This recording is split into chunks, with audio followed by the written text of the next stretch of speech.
जगह कथा थी, अब जगह का नाम तो नहीं लूंगा मैं। तो वहां जो यजमान थे, मुख्य यजमान, वो इतने भावुक, पहले दिन से ही रोने लग गए। मैंने क्यों, क्या हो गया? बोले अब 6 दिन रह गए, आप 6 दिन रहोगे बस, लाल जी के केवल 6 दिन दर्शन होंगे। दूसरे दिन और रोने लग गए। मैंने कि भैया तुम ऐसे मत करो, अभी तो कथा तो पूरी करनी है हमको। चौथे दिन सबका नाच रहे थे, नंद घन आनंद भयो, जो वो कोने में खड़े होकर रो रहे। बोले क्यों, क्या हो गया? 3 ही दिन रह गए अब बस।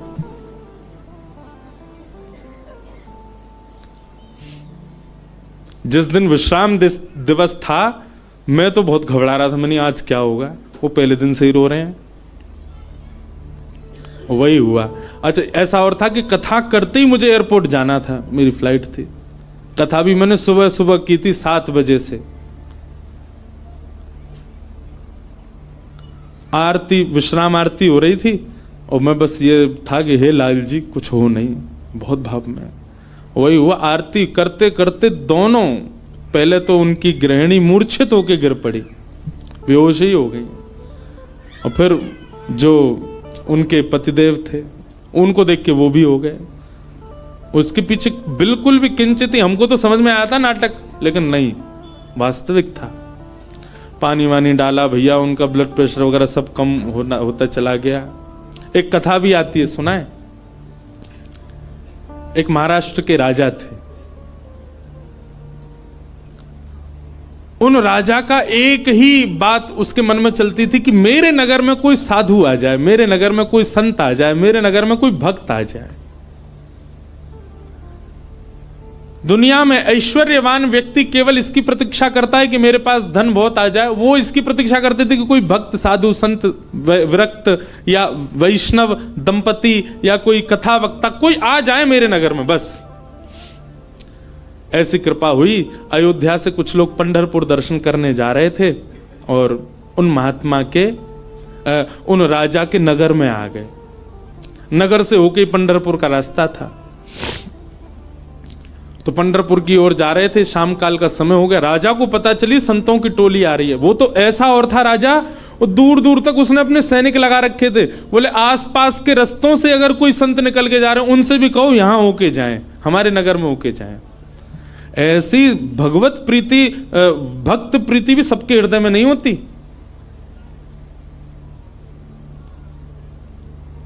ये बात बंधुओं लिख लीजिएगा, जिस दिन हरि प्रिय आपको प्रिय लगने लग जाए, समझ जाना आप हरि से, आप हरि के प्रिय होते जा रहे हो। आपको पता चल जाता है व्रज से कोई आया, भले ही आप उसको जानते नहीं, पर आपके मन में उत्साह हो जाता है, हमारे वृंदावन से आए हैं, श्री राधारमण जी के यहां से आए हैं, श्री बिहारी जी के चरणों से आए हैं। भले ही आपका परिचय नहीं, फिर भी आप ब्रज से आए जान करके उनको प्रणाम करने जाओ। ऐसी प्रीति अगर आपके चित्त में है, आप प्रेम की अवस्था में आ चुके हो।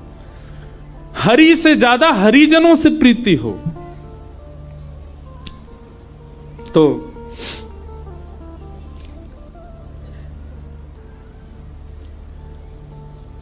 अयोध्या से संतों की टोली आई। रात में राजा ने खूब सुंदर उनका स्वागत किया, सबके लिए बढ़िया शिविर बनवाए, बढ़िया सबके लिए भोजन की व्यवस्था करी। सब साधु महात्मा बड़े प्रसन्न हो गए। बोले वाह भैया राजा, तेने तो हमारो दिल जीत लिया, क्या सुंदर व्यवस्था की, सब संतों के, सबके चरण धोए, सबको माला पहनाई, प्रसाद पवाया, सोने की उत्तम व्यवस्था।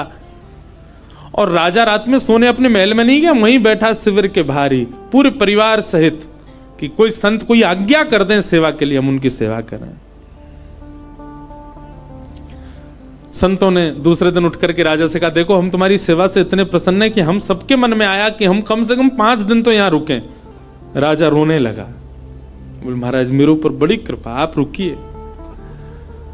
5 दिन पूर्ण हुए। सब संत बोले भैया हमको पंढरपुर जाना है, अब आप हमको आज्ञा दो। राजा बोला भगवान मैं अपनी एक बात निवेदित करूं। बोले क्या?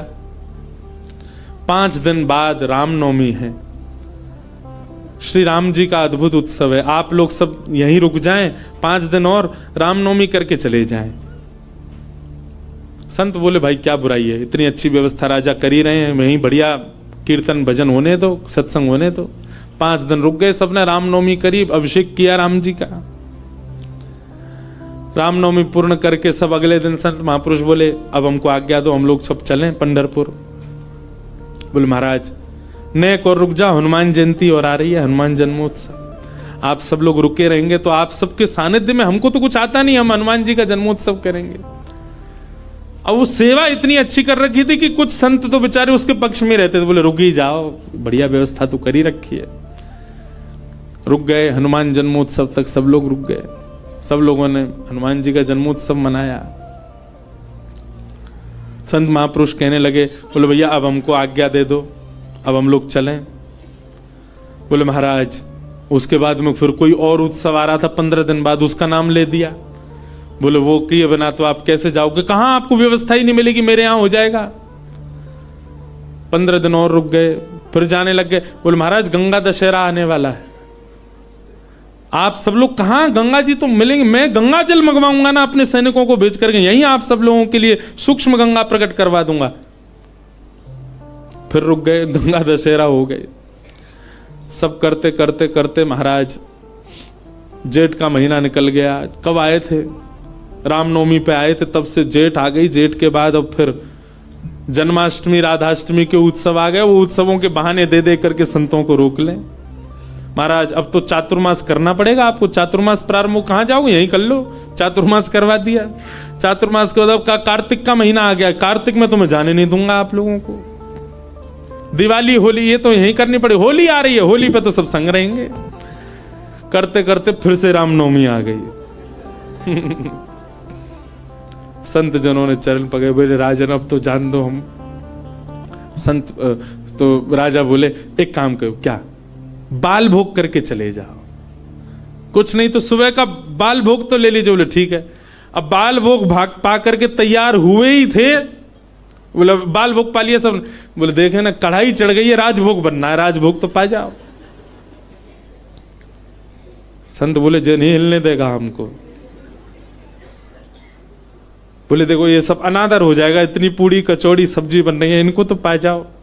यहां राजभोग पाने लगे, एक संत ने घूम के देखा तो वहां रात के ब्यारू भोग भी बनने शुरू हो गए थे। बोले ब्यारू करके जाने देगा।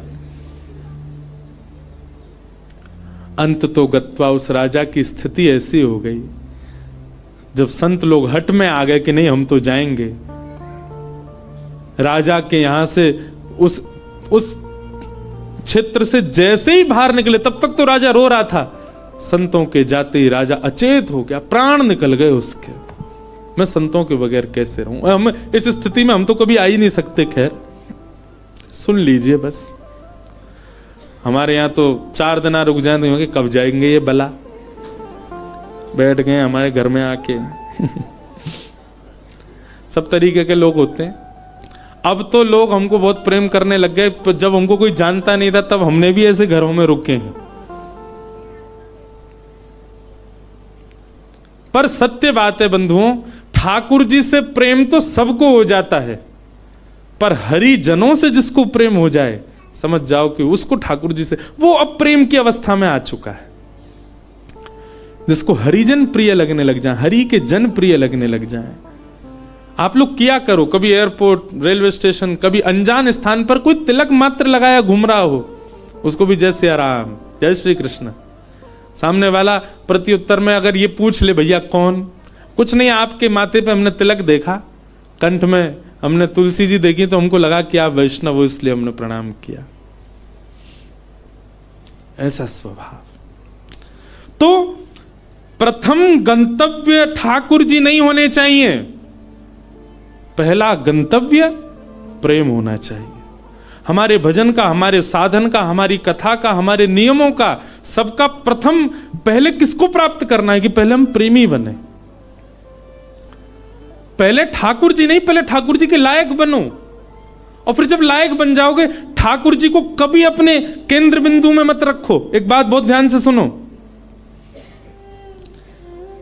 किसी को पाने के लिए आप मत तड़पो, स्वयं को ऐसा बनाओ कि सामने वाला आपको पाने के लिए तड़पे, सामने वाला आपको पाना चाहे।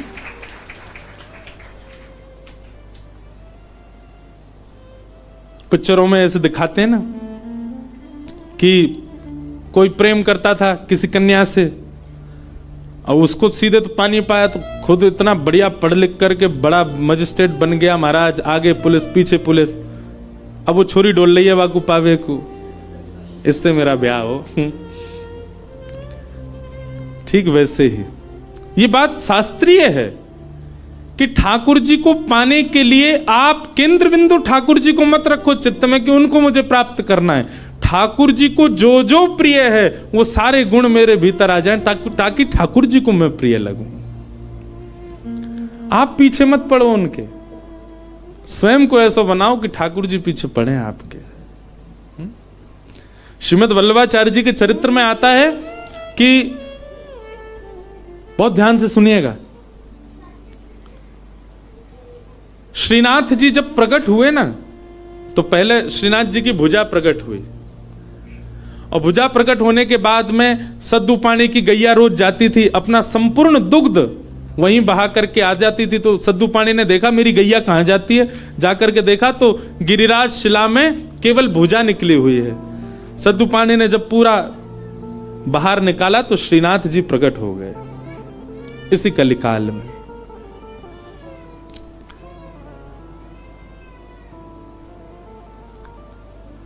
तो सद्दू पाणी ने ठाकुर जी से प्रार्थना की कि ठाकुर जी आपके लिए क्या लाऊं मैं, आप क्या पाएंगे, क्या व्यंजन लेंगे, क्या भोग प्रसाद लेंगे, आप विश्वास मानेंगे। हमारे श्री जी बाबा श्रीनाथ जी उन्होंने कहा, बोले हे सद्दू पाणे, जब तक मेरे श्रीमद् वल्लभाचार्य जी नहीं आएंगे तब तक मैं केवल दूध पीऊंगा। ठाकुर जी ने पयोव्रत किया, भक्त भगवान के लिए व्रत करता है, पर ठाकुर जी ने व्रत किया कि जब तक वल्लभाचार्य जी नहीं आएंगे मैं केवल दूध पीऊंगा। श्रीनाथ जी जो आजकल उदयपुर के पास नाथद द्वार में विराज रहे हैं, जब ये गिरिराज जी में प्रकट हुए तब की लीला है। इस बार हमारे लाल जी का उत्सव नाथ द्वारा में ही है, श्रीनाथ जी में 11 से 17 जनवरी। बाद में एक अजब कुमारी नाम की एक भक्ता हुई थी, उसके लिए ठाकुर जी उदयपुर चले गए, उदयपुर के पास नाथ द्वारा में। प्रकट तो आप गिरिराज जी में ही हुए थे। तो ठाकुर जी कितने वर्षों तक केवल दूध पी करके रहे। एक दिन अपनी समस्त शिष्य मंडलियों के साथ श्रीमद् वल्लभाचार्य जी महाराज जब गोवर्धन पधारे, पूरे ब्रज में हल्ला हो गया, कोई बहुत बड़े आचार्य आए हैं। बोले नाम क्या, बोले वल्लभाचार्य। जब ये नाम सद्दू पाणे के कान में पड़ा, ब्रजवासी सद्दू पाणे दौड़े दौड़े गए और वल्लभाचार्य जी के चरणों में निवेदन करके रोने लगे। वल्लभाचार्य जी बोले रो क्यों रहे हो? बोले नाथ, भक्त को व्रत करते देखा है मैंने, पर इस जन्म में मैंने भगवान को व्रत करते हुए भी देखा है। हमारे इस गिरी कंदरा से साक्षात गोवर्धन नाथ जी का स्वरूप श्रीनाथ जी प्रकट हुए, मेरी गैया को दूध नित्य पियो करते। मैंने उनसे निवेदन किया कि आपको कहा भोग धराऊं। समोह से बोले मैं तो दूध ही पीऊंगा। मैंने कि कब तक दूध पियोगे? बोले जब तक वल्लभाचार्य जी नहीं आएंगे तब तक दूध ही पीऊंगा। भक्त ठाकुर की प्रतीक्षा करे ये तो सुनोगे हो, पर ठाकुर भक्त की प्रतीक्षा कर रहे हैं। हे नाथ, मेरी आप से प्रार्थना, जल्दी मिलो ठाकुर जी से और जल्दी अन्न पवाओ ठाकुर जी को। श्रीमद् वल्लभाचार्य, आप सबने चित्र देखा होगा निश्चित ही, अगर कोई श्रीनाथ जी से या हमारे गोवर्धन नाथ जी से परिचित है, वल्लभाचार्य जी के भाव में है। सद्दू पाणी ने आवाज लगाई, लालन, हे श्री जी बाबा देखो श्रीमद् वल्लभाचार्य पधारे हैं। और ऊपर से नन्हे से गोपाल जी, 4 वर्ष की अवस्था के गोपाल जी, 2-4 दतुइयां निकली हैं बस, गोल मटोल लाला, घुंघराले केश हैं, वही श्रीनाथ जी। ऊपर गिरी कंदरा से नीचे देखते हैं श्रीमद् वल्लभाचार्य जी को, वल्लभाचार्य जी ऊपर देखते हैं ठाकुर जी को, और दौड़े वहां से ठाकुर जी, यहां से वल्लभाचार्य जी, और मध्य गोवर्धन में दोनों ने गाढ़ आलिंगन किया एक दूसरे का। ये चित्र देखा होगा आपने वल्लभाचार्य जी, और नहीं देखा हो तो गूगल पे देखना, वल्लभाचार्य जी श्रीनाथ जी मिलन पिक्चर। ऐसे ठाकुर जी ने आलिंगन कर रखा वल्लभाचार्य जी को, नेत्रों से आंसू गिर रहे हैं। वल्लभाचार्य जी बोले ठाकुर जी आप क्यों इतने श्रम में रहे, कुछ पाया नहीं? तो वल्लभाचार्य जी महाराज ने अन्नकूट बनवाया ठाकुर जी के लिए, 56 भोग तैयार करवाए, और श्री जतिपुरा में गोवर्धन के जतिपुरा में, वहां श्रीमद वल्लभाचार्य जी ने श्रीनाथ जी का अन्नकूट किया, 56 भोग पवाए, ठाकुर जी का अन्नप्राशन हुआ। मतलब इतने वर्ष बाद ठाकुर जी ने अपना पयोव्रत, दूध का जो व्रत था वो छोड़ के अन्न ग्रहण किया। किसके लिए? अपने एक भक्त के लिए। तो भैया केंद्र बिंदु में ठाकुर जी नहीं, केंद्र बिंदु में प्रेम लाओ। आपके केंद्र बिंदु में प्रेम आ गया और प्रेम आपके चित्त में आ गया तो आप ठाकुर जी के केंद्र बिंदु में रहोगे, ना कि ठाकुर जी आपके केंद्र बिंदु में। स्वयं को निर्माण ऐसो करो, कथा सुन के, संत संग करके, सत्संग करके, वैष्णव संग करके, भजन करके, कीर्तन करके, कि ठाकुर जी आपकी प्राप्ति के लिए विचरण कर रहे हैं, कि जे मुंह को मिले कैसे भी। आज से आपके भजन साधन में उद्देश्य भगवत प्राप्ति नहीं, प्रेम की प्राप्ति हो। कि भवतानुदित प्रायम यशो भगवतो मलम ये नैवासौ न तुष्येत मन्ये तद्दर्शनम खिलम। नारद जी महाराज वेद व्यास जी से कहते हैं, व्यास जी आपने भागवत जी की रचना की, उसमें ज्ञान, उसमें वैराग्य, उसमें सब कुछ आपने प्रस्तुत किया, पर आपने प्रेम को नहीं प्रस्तुत किया, इसलिए आपका हृदय अशांत है। आपके ग्रंथों को, पुराणों को सुनकर के व्यक्ति धार्मिक बन जाएगा, व्यक्ति वैरागी बन जाएगा, पर आपके ग्रंथों को पढ़ के व्यक्ति प्रेमी नहीं बन पाएगा। इसीलिए आपका हृदय अशांत है, आपको कहीं ना कहीं अपूर्णता लगती है अपनी क्रिया में। इसलिए मेरी प्रार्थना कि अब आप ठाकुर जी के प्रेम स्वभाव का वर्णन करो, जिससे पढ़ने वाला व्यक्ति प्रेमी बन सके। वेद व्यास जी महाराज ने निवेदन किया, उसके लिए मुझे क्या करना पड़ेगा? बोले समाधि लगा करके भगवान के प्रेम स्वरूप का चिंतन करो। श्री वेद व्यास जी महाराज ने समाधि लगाई और समाधि की भाषा में ही अपने अंतिम कृति का निर्माण किया। वेद व्यास जी ने इसी ब्रह्म नदी में, इसी हिमालय की पर्वतों पर वेद व्यास जी ने ऐसी रचना की जिसको सुनकर पढ़कर के मानव प्रेम का अधिकारी बन जाता है, ठाकुर जी का अधिकारी बन जाता है। और उस संहिता का नाम है श्रीमद् भागवत महापुराण। बोलो भागवत महापुराण की जय। ये प्रेम संहिता है। भागवत जी श्रवण के बाद, भागवत जी अध्ययन के बाद, भागवत जी के अवलोकन के बाद प्रेम प्रस्तुत होता है चित्त में।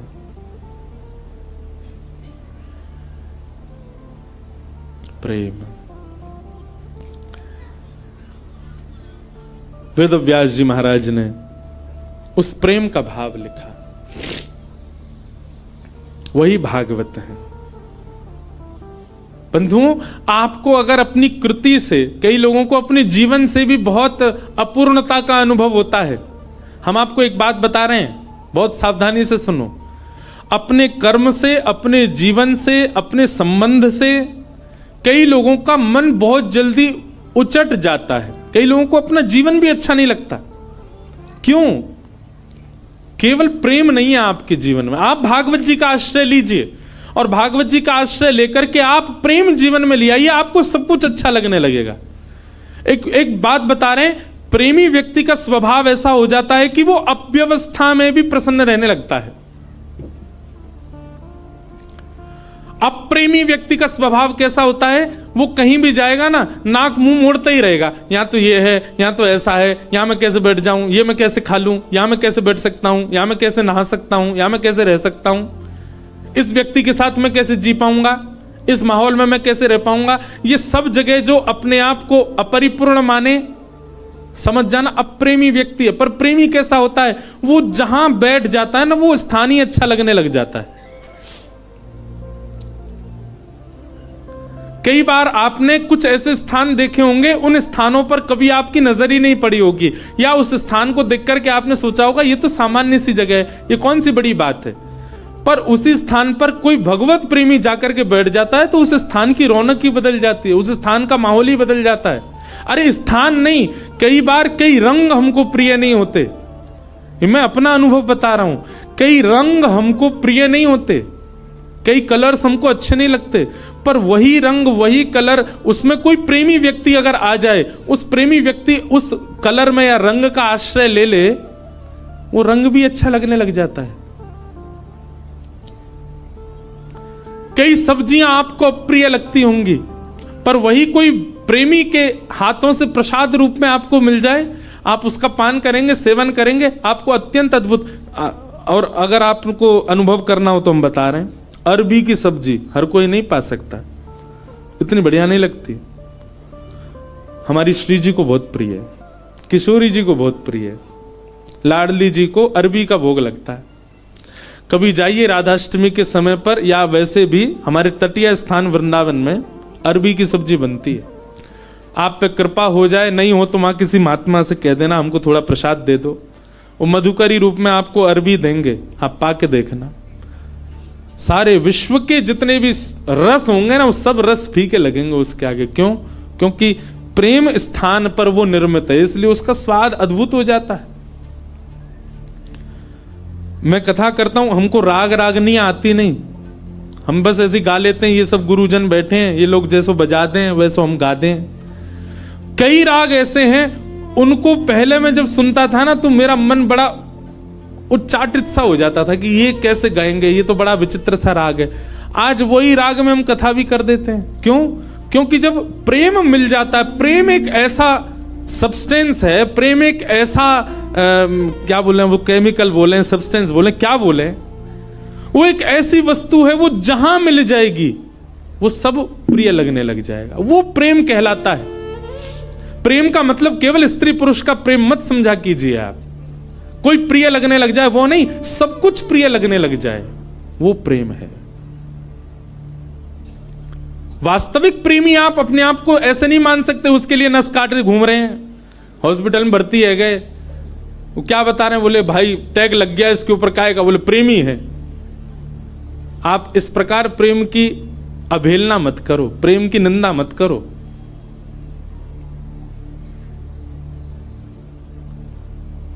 गंगा जी पे सब जगह चले जाओ, पहाड़ों में, नदियों में, सब जगह एक पॉइंट होता है, क्या बोल, इसको सुसाइड पॉइंट बोलते। क्यों? यहां से व्यक्ति अपने प्रेमी के लिए त्याग कर देता है, आत्महत्या कर लेता है। ये प्रेम है। प्रेम में केवल एक व्यक्ति प्रिय नहीं लगता, प्रेम में सब कुछ प्रिय लगने लग जाता है।